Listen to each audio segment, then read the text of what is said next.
The services that I'm going to talk about very, very briefly.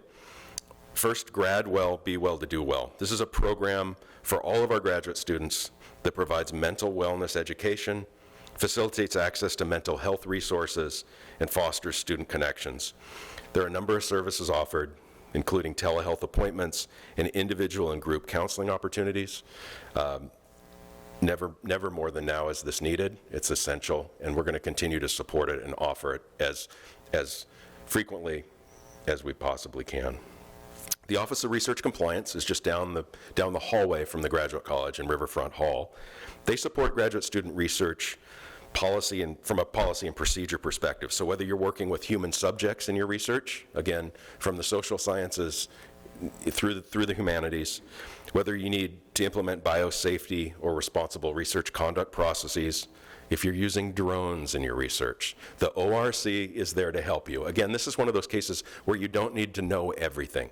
We've got experts on campus that can help with these aspects of your research.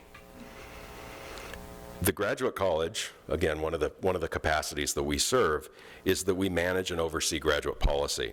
This includes all the forms and guidelines, as well as everything related to graduate assistantships, the policies and procedures associated with those.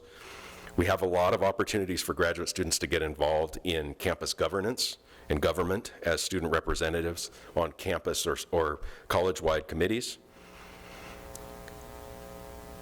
We have a policy and procedure manual. Much of it's in the catalog. And again, you don't need to have a lot of this memorized, but there are certain aspects to your time here when forms are filed, deadlines that need to be met that are in there.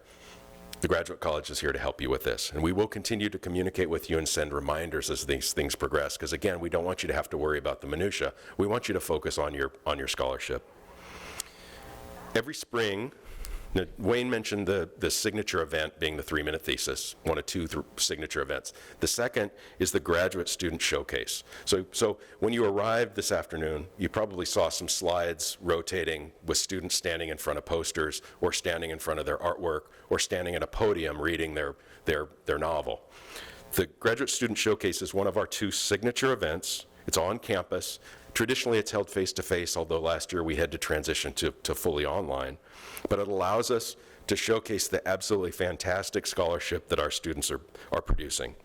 Again, I'm anticipating that I'm hoping that we're going to be able to offer the showcase again this year in a face-to-face format, but we'll adjust as needed, and we will offer it remote if we need to as well. But again, we'll have hundreds of student presentations, upwards of 200, 250 student presentations judged by faculty. We'll have 100 faculty perusing your entries, randomly assigned, judging them.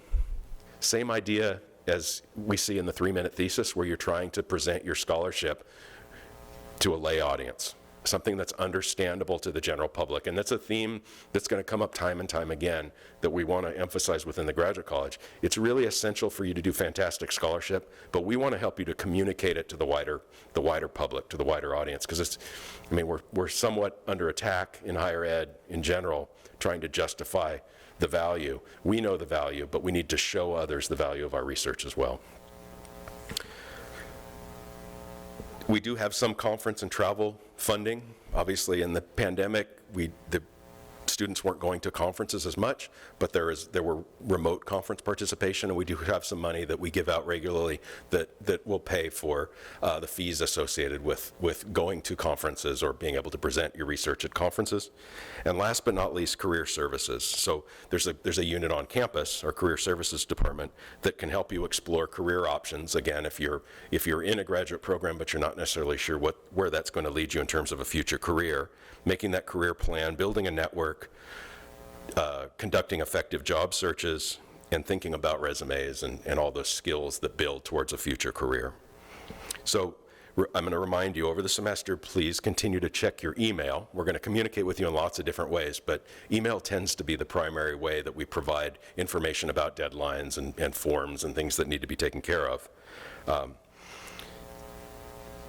also want to say that one area that we've particularly focused on in the last couple years is on mentoring and advising, and how essential effective mentoring and advising is at the graduate level.